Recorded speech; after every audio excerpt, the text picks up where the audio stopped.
person right now in attendance? Currently playing between these two players. We've got MyKO on the Game & Watch up against Jard. Jard. Which is just a beautiful tag. I love it already. Jard new to me, and I hope I learned something nice today about Jard. Playing Ness. Ness versus Game & Watch is definitely tough. A matchup of all time. What we mean by that is it's very difficult for Ness. And this is not a matchup that MyKO is inexperienced with either. We do have a couple of Nesses, particularly Beastly in Dallas, that MyKO has certainly played against before. And yeah, this is a rough one for Ness, particularly if you go off stage and you don't really get to play around your projectiles either. You really have to rely on, okay, I've got disjoints and I've got to be pretty preemptive with them. Right, and Game & Watch out of shield is also just genuinely good enough to deal with even Ness's larger disjoints. You also have big disjoints of your own in like your back air that Ness does not want to deal with. And the bucket really just hurts a lot of Ness pressure. We did also see that, oh my goodness. You normally think about those bombs being such an oppressive tool. There's that bucket coming out, like you mentioned. Watch that landing hitbox. Ness does also have the absorption too, so you can not worry about the bombs as much. Great drift with that back air as well, so it's pretty dead even. Ooh, big charge on the up smash, but just getting the edge and not quite connecting on the recovery. Jard very close, but no cigar. MyKO holding on to life. That stayed out so much longer than I expected it to. That turtle sticks around. He does not leave quickly, but that first stock from Jard will. MyKO sealing out that edge guard with that down air, and now the Ness is the one that has to make the comeback. Up smash with no rage, not going to be enough, but chasing with that up air. Excellent stuff from Jard. Yeah, evening it up 2 apiece. MyKO's definitely got to be careful about cornering himself. That is not where you want to be in any stretch of the means. Ooh, full bucket now, and that's off of a PK Thunder as well, so might actually have some real power. A little bit of damage, yeah.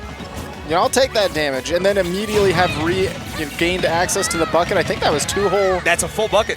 A whole full bucket already. So you can just toss it out for 3 damage. That move comes out so quick, it's impossible to contest. We've taken 80% off a bucket alone because you connected your PK Fire. That is an unfortunate circumstance. PK Fire is just such a non-useful move unless you are specifically comboing out of it, right? It's like I have time. It's like the Bayonetta matchup where you hit them with PK Fire and then run away because you don't because they're going to witch time it. Jard's still holding on for a long time, though. After those 2 buckets, holding on 150, we've got another bucket. I like the idea, though, knowing that, okay, the bucket's probably not even going to KO me. It's pretty weak. I can take the hit, but more importantly, what if I get a punish afterwards and I can lead that into a stock? It didn't happen, but it was a good idea by Jard. Took about 120 per second to bucket. 120%. Straight to bucket. 120 buckets per second. Now I'm thinking about that guy on the highway with the bumper sticker about him having a bucket in a dream. Oh, no. This guy had a bumper sticker that was like a paragraph long. I didn't have enough time to read it. Got 5 words deep, saw bucketed in a dream, and decided that was enough. Yeah, that's enough. I don't need to know anymore. And MyKO's got a bucket in a dream right now, and that dream is to win. Got the initial hit of the PK Fire, so that might be a little bit more valuable. Jard's still continuing to drop those fires, but not quite connecting where we want him to. A lot of pressure, but blessed to have parried that second bomb drop. A really good recognition by Jard as well to say, okay, I parried that. I'm just going to make a dash for center stage and not engage. Yeah, I'm out. I'm not scrambling with Game & Watch, which is the correct decision. 2D, but he has 3D hands. These hands are rated E for everyone. Jard getting that grab. Gonna set MyKO off stage and grabbing the ledge for reasons unknown to me.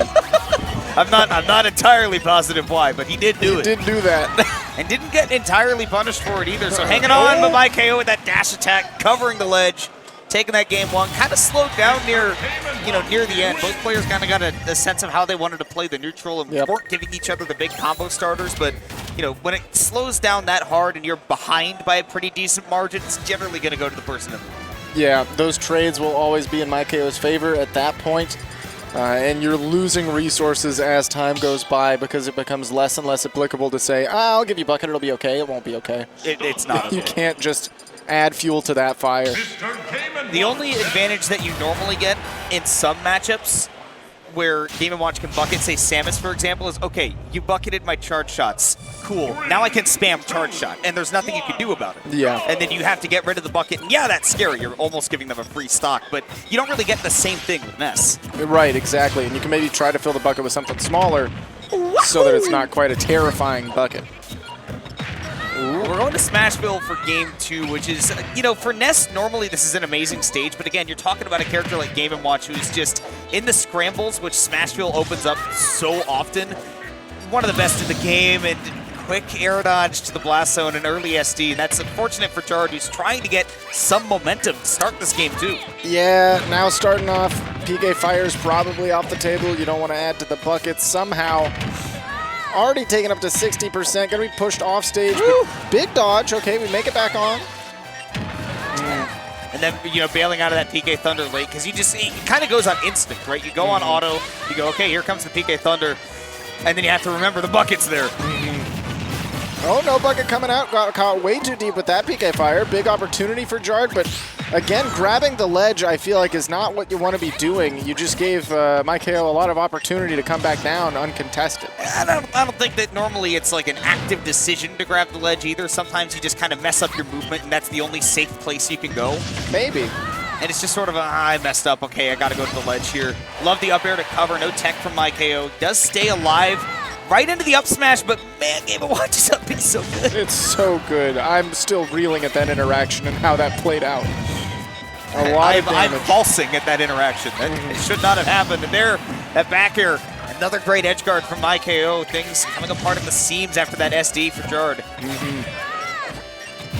Holding on to that center, but for how long? MyKO coming in hot with the fishes.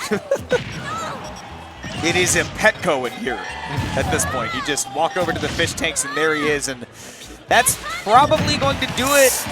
Yeah, MyKO will just take the hit for free, miss the tech. Doesn't matter. It's clean 2-stock to finish out the set. 2-stock both games.